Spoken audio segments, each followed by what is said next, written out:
Agora, a gente deu o exemplo do ouro. O ouro é um material que a gente já conhecia. Agora, quando a gente vai para grafeno, ele não é o grafite pequeno, é? O grafeno, são várias camadas. Ó, pega o grafite. O grafite ele tem várias camadinhas. Uma camadinha de grafite é o grafeno. Então é como se o grafite que a gente visse, que a gente consiga olhar, ele tem centenas, milhares de camadas e uma camada só é o grafeno. Então não é que a gente não consegue, ele está lá, são várias, mas se tiver uma só, não é visível para o nosso olho. Então, não dá para dizer que ele foi descoberto. É. A gente já sabia que ele existia, só que a gente não sabia como...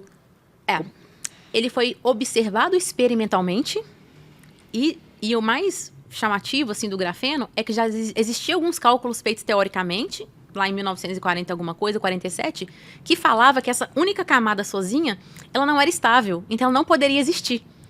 Então, assim, não se esperava que ela fosse estável para existir com uma camada só, e além deles mostrarem que sim, é possível, eles conseguiram observar. Então, depois disso, veio uma tabela periódica inteira de outros materiais que também se estruturam dessa forma, sabe? Então, além do grafeno, tem um monte de outros materiais por aí. E por que o grafeno é o mais famoso? Eu acho que o grafeno ele é o mais famoso, primeiro, porque ele foi o primeiro, né? Ele foi o carro-chefe, né? Então, os descobridores, eles ganharam o Prêmio Nobel de Física, então foi aquele boom. E ele realmente... Ele salta aos olhos com as propriedades. Porque se a gente pensar, ele é tão duro quanto o diamante, mas ele é maleável. Então, ele tem um grande poder de deformação. Você estica, ele volta. Ele é transparente. Ele é condutor. Então, você imagina, você pode fazer uma tela rígida, dobrável, transparente. Então, ele vai acumulando várias propriedades que, no combo, você fala assim, caramba, que material legal. E ele tem só uma camada atômica. Então, acho que o conjunto da coisa deu para ele esse boom, sabe? Mas tem outros também, bem interessantes. Me cita alguns. Por exemplo, o grafeno ele é um metal. Então, ok, ele poderia ali substituir, se a gente pensar num dispositivo, o que o metal faz. Mas se a gente quiser um isolante, o grafeno já não serve. Então, hoje tem outros materiais que substituem o isolante. O mais famoso dele a gente chama de nitreto de boro, que é um cristal caro, sintético. Uma das coisas que eu estudo hoje são cristais naturais para substituir esses isolantes, por exemplo. E para que a gente usa isso? Dá um exemplo. Por exemplo, você tem um material que vai conduzir eletricidade, mas ele não pode estar em cima de um outro material que vai conduzir eletricidade. Ou seja, eu vou fazer um chip. Isso, Eu vou precisar fazer lá os caminhos que eu preciso conduzir, mas eu preciso isolar o positivo do negativo, alguma coisa assim. Exatamente. E aí entram os materiais isolantes.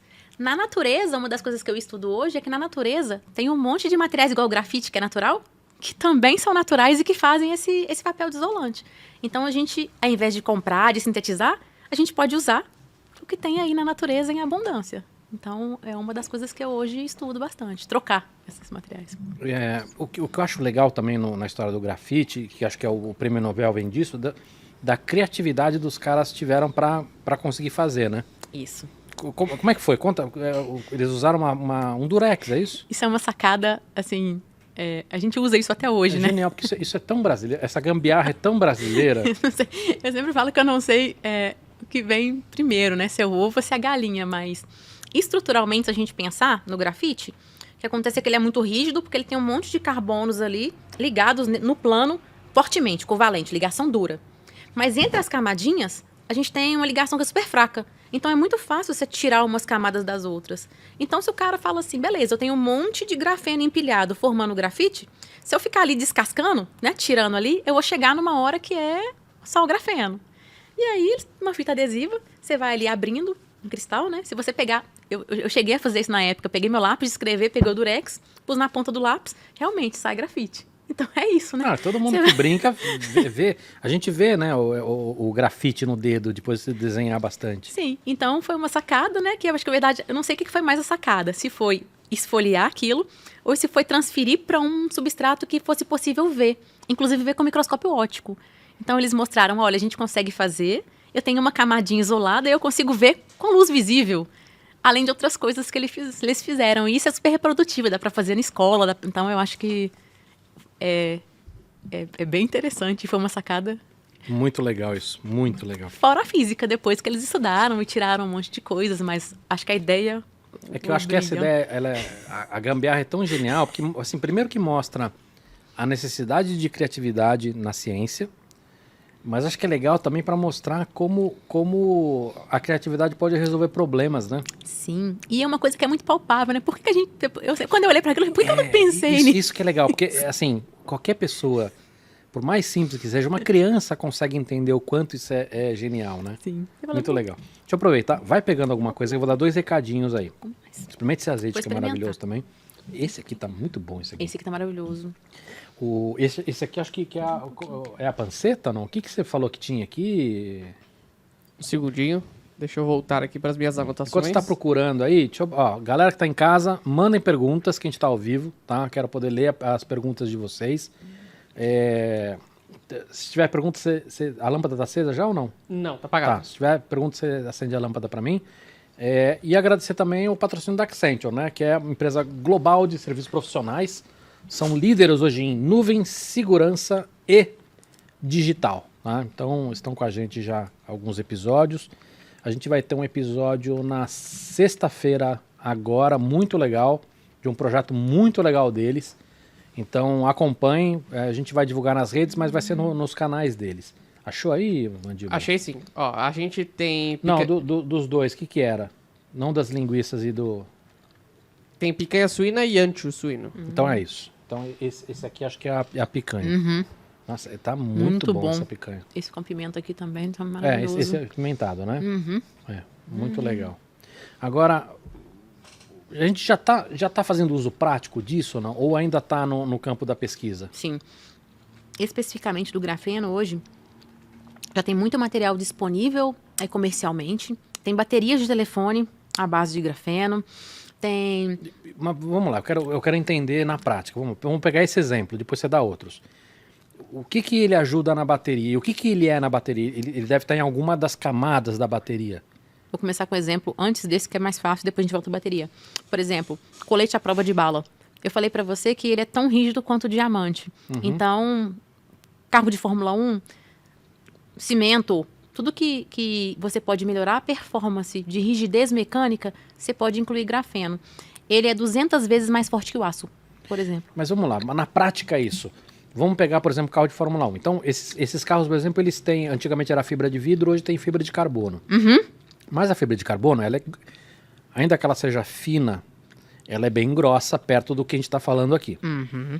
Se eu for usar o grafeno nisso, nós estamos falando são muitas camadas. Não. O problema do grafeno hoje tem várias técnicas de fabricação. A gente não usa para aplicações industriais hoje, que eu acho que é o gargalo, essa história da fita, sabe?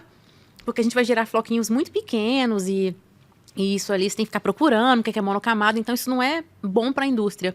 Tem outras rotas de fabricação, então tem empresas, né, que fabricam grafeno em batilada, então eles pegam lá vários grafites, mecanicamente ali agitam aquilo para ser quebrando, né, as camadinhas, e aí você tem um produto no final que vai ter 10% de monocamada, 2% de não sei quantas e majoritariamente poucas camadas. Aí é essa solução, é esse tanto que é colocado, por exemplo, para substituir... Isso vira tipo uma tinta? Pode ser, você pode fazer tinta, você pode fazer tecido, tá? Tem tintas feitas à base de materiais de carbono. Uhum. Você pode fazer uma fibra, né? Também. Você pode colocar isso num polímero, em alguma outra coisa, porque ele interage muito fácil com os outros materiais, então você pode colocar, de fato, ele para praticamente qualquer coisa. Essa é uma das outras vantagens de trabalhar com grafeno também. Ele é impermeável, então ele não deixa passar, né, outras coisas pela membrana, porque é muito pequenininho, os hexagonozinhos de carbono, entre outras.